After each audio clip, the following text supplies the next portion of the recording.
Yo, yo, yo, yo, guys, what's going on? It's your boy Gukill here with the first ever instant reaction video that I'm posting up. So, the games that I primarily cover, I cover World of Warcraft, I cover Diablo 3. They are my two favorite games, or the games I pour most of my time into, with maybe a little bit of Hearthstone information, but the videos are going to be focused on those two games, and we got a big bombshell of information today regarding World of Warcraft. 6.2.3 will be making its way to the PTR soon.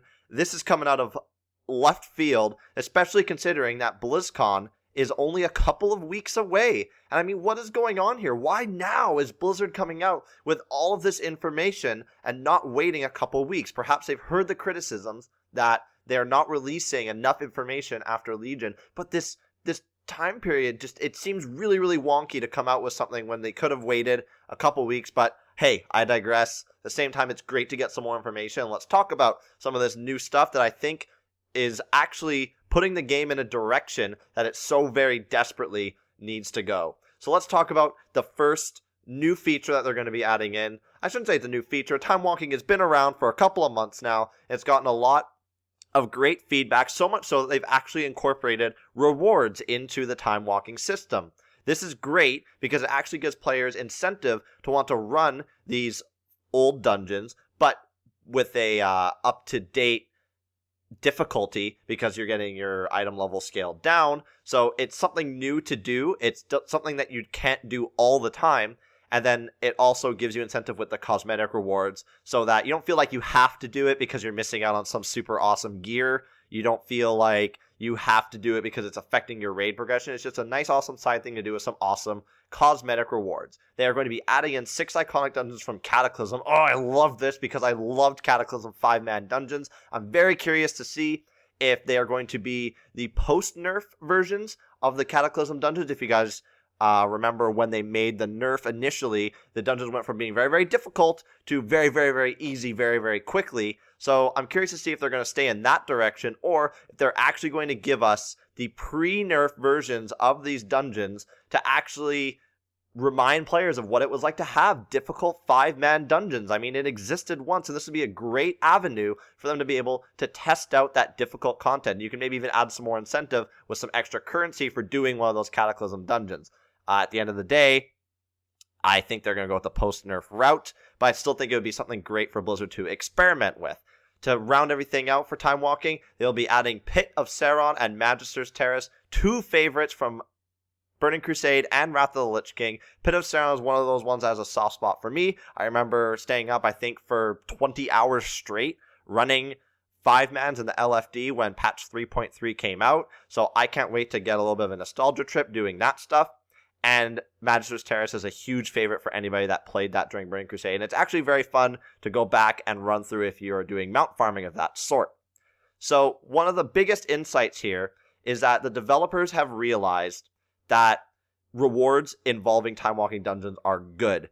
And players have been asking for a long time to be able to obtain an infinite dragonflight mount. If any of you have done any of the Caverns of Time instances and seen the infinite dragonflight, you'll know that it's a badass looking dragon, and thus far there's never been a way to obtain it. Earlier on in the expansion, we saw them make a way for the green drake to be obtained, which was something that was also unavailable that people really wanted. And now we get to see the infinite drake, and it's tied in to going back and doing these dungeons from the past. I love it. I think it's great, and I can't wait to actually see some players on it, or at least see a model of it in game to be able to go, oh man, that looks great. I want it, and I'm going to run time walking dungeons when the event is active in order to do it. And the reason why I think that this is great is because it seems that Blizzard is going back to a model where they're putting out super cool looking cosmetic rewards that are not easy to obtain. And that's great because it's bringing back that sense of when you see that guy in Ashran or Stormwind or Orgrimmar or wherever it is that you're in a capital city and you see them rocking this badass mount or this badass transmog set or whatever it's going to be, you know what they went through to do that, and it makes other players want to aspire to do the content. At the same time, it doesn't take away from raiders. It doesn't take away from raid progression. It doesn't make you go, oh, I need to do time walking, because if I don't do it, I'm going to be behind with my guild, and then I'm just going to be way out of the loop. It's time walking, you need to grind this stuff 7 days a week, 24 hours a day while the event is active. No, instead it's just a nice optional side thing to do. This is a great move. I question whether time walking is enough in its current form. I think that it actually needs to be up more frequently than it is in order for it to truly capture players the way that I think they want players to be running this stuff. But I do think that it is a great move, and I love to see this news today.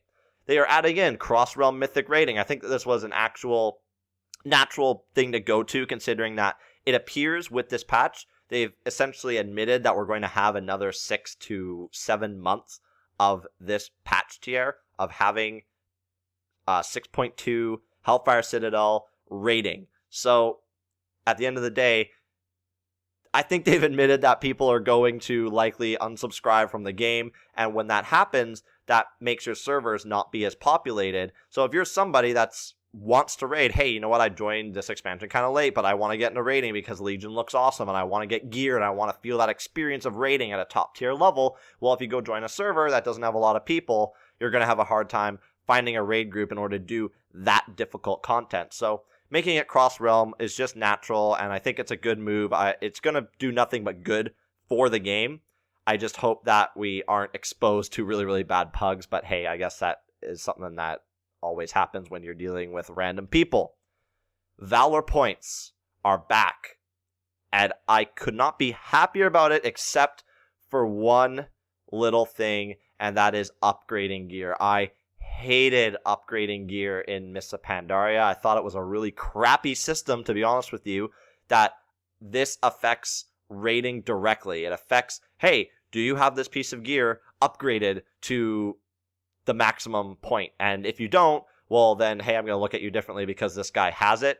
I don't like how it creates that wall. I think that Valor should be a mechanism in order to catch up and not add on to already existing gear. Valor points need to be used in the way they were used in Wrath of the Lich King and in Cataclysm, and to a little bit of an extent Mists of Pandaria. We won't talk about the daily situation with Mists of Pandaria in this video, but I do think that Valor needs to be used as a mechanism for, hey, I'm running these dungeons, I eventually want to get raid gear so I can perform better in a raid, whether that be normal, heroic, or mythic. I want to perform better. This is a way that I can get raid gear in small batches without actually raiding. And I think the system that they've done right now is just making it so that you already have to go acquire that gear. Then your Valor is just going to make that gear a little bit more powerful. I'm not a fan of it, but I'm glad to see that the term Valor points have been brought back into the game. I think that's a really good sign for Legion, because that shows that they really want to hammer home that you are going to be able to run dungeons, you're going to be able to run LFR, you're going to be able to get rewards that are going to contribute to your normal heroic and mythic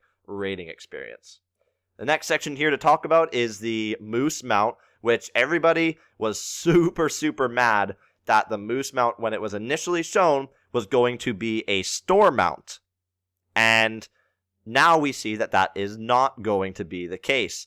Now, for a limited time, if you defeat Archimonde on heroic difficulty, you will get a fragment that's going to give you a quest. It takes you to Moonglade. You're going to learn some things about Azeroth coming up, and you're also going to get this Moose mount. I love it because, again, I love seeing that rewards are going more towards people doing content and getting a cosmetic reward, not getting some reward that is going to make them powerful just for a little bit.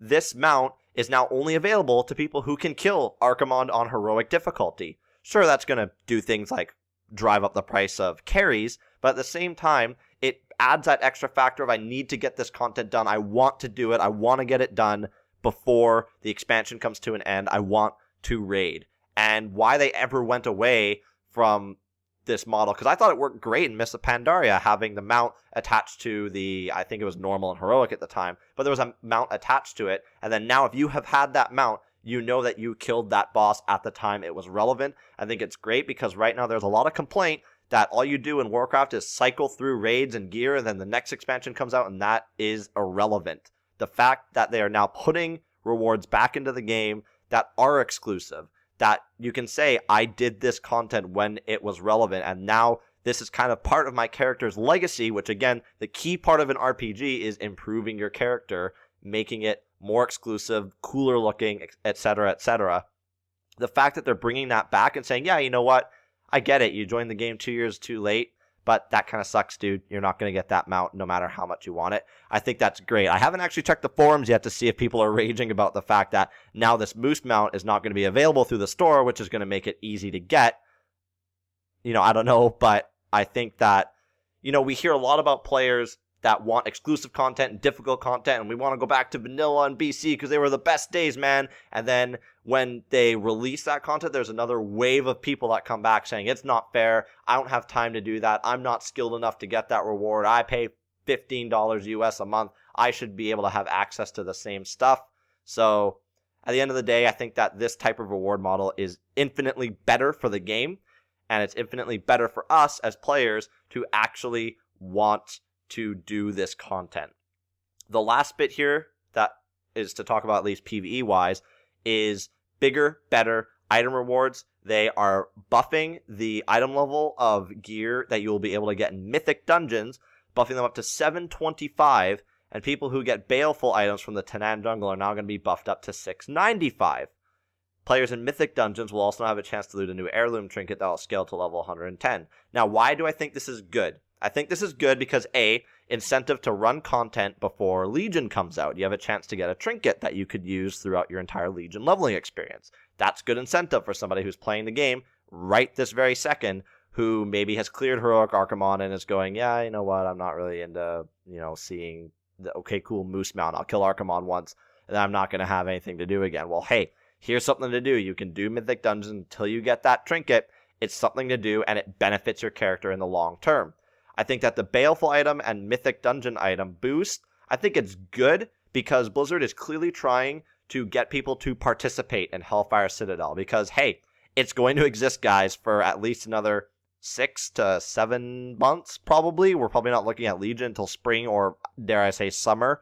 So why would you continue to hold players back from doing that content by saying, yeah, go do Tanan, and then go do your LFR, then try some normal modes, and blah, blah, blah. Yeah, run 5-man content. It's fun. You can do it with your close friends. You can say, hey, you know what? You, and you, I met you at BlizzCon. There's 4 of us there. We'll go get a pug, and we'll go run dungeons with the 5 of us, and we'll get full 725 gear, and then we can go and form up a nice group to go and do Heroic Hellfire Citadel, which we've never done before. It just offers an easier path of progression, and it actually offers an easier path of progression, too, for a player to get into Mythic difficulty rating, which is obviously something that Blizzard wants you to experience. They don't want Mythic rating to be done by 1% of the player base. They want better access to that, and this is a great way to do it, and I think this is a really good sign that they are going to make a sure promise on the fact that they said that dungeons were going to be more relevant in Legion. This is clearly a good direction that they are going when it comes to that. The last little bit here is about Arena Season 3. I don't particularly PvP, but it's pretty simple, guys. There's going to be another Arena Season, and typically Arena Seasons are 5 to 6 months long, so hey, that's how long we're going to have to wait until Legion. So at the end of the day, how are my overall thoughts about this? I think that it's great news for the World of Warcraft community in general. The fact that Blizzard isn't going to just let us out to dry with a complete dry spell of content until Legion comes out. I mean, people are legitimately worried that if there was no content to come out, that World of Warcraft might drop down to 2 million subscribers. I mean, think about that. That's another 3.7 million people that could leave the game in a half-year period. So it's good to see that Blizzard has said, you know what, guys, we're not adding a Sunwell raid. We're not adding, super new Uber gear that you can get out of a one boss raid. We're not going to hand you a bunch of welfare epics. We're going to give you avenues and new things to do to be able to participate in the content that we already have, because numbers are showing that you guys don't really participate in this content. You're complaining, and believe me, those complaints are justified, and Worlds of Draenor complaints deserve a whole nother video with a whole laundry list of things that are wrong with it. But at the same time, they're saying, you know what, yeah, a lot of people left the game and never got to experience this content. This new patch is coming out. Come back. Get your nostalgia feels by doing time walking dungeons. Run your old Wrath and BC and Cataclysm dungeons that you had so much fun with, and build towards getting rewards. And then, hey, you've gotten that time walking gear.